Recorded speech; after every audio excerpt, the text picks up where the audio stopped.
زه طالبانو حج ته چې تللی وم بیا دوی ډېر تعقیبولم د سعودیانو. یو ورځ د ماخوستان منځنه وروسته ووتلمه نو یو ځوان عرب را سره مخ سو ستړي مې سره وکړه جوړې ته کړی ډېر ښه وضعیت یې را سره کوه.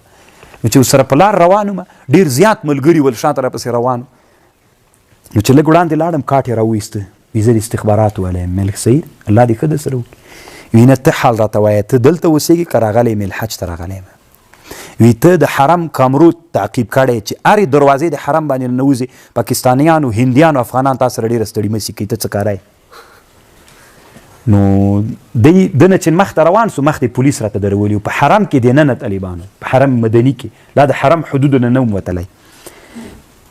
چې پولیس راغله سخته بد اخلاقي را سره ونه کړه. بد اسناد دې راکمل. ما اسناد نه ګرځول طالبانو داسې لاس کې یو بنګړی راچولی چې ورک نسي مېر زه نه ورکېږم. اسناد دې راکمل اسناد ستا را سره وي چېرته دې وي کوټه کې وي موږ سره لاړ سه.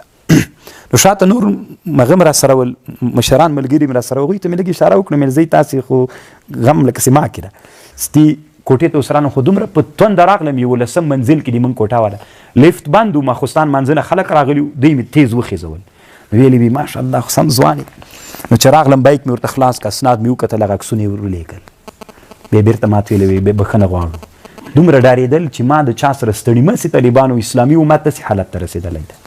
یو وارې په عرفات کې بیا همداسې ودرولم. یو وارې 3 منزل 2 منزل کې کته اوداسه ته وتلی وم استخباراتو والا راغلی لاس یې ونیولم وي باندې راوځه اسناد دې راکړه.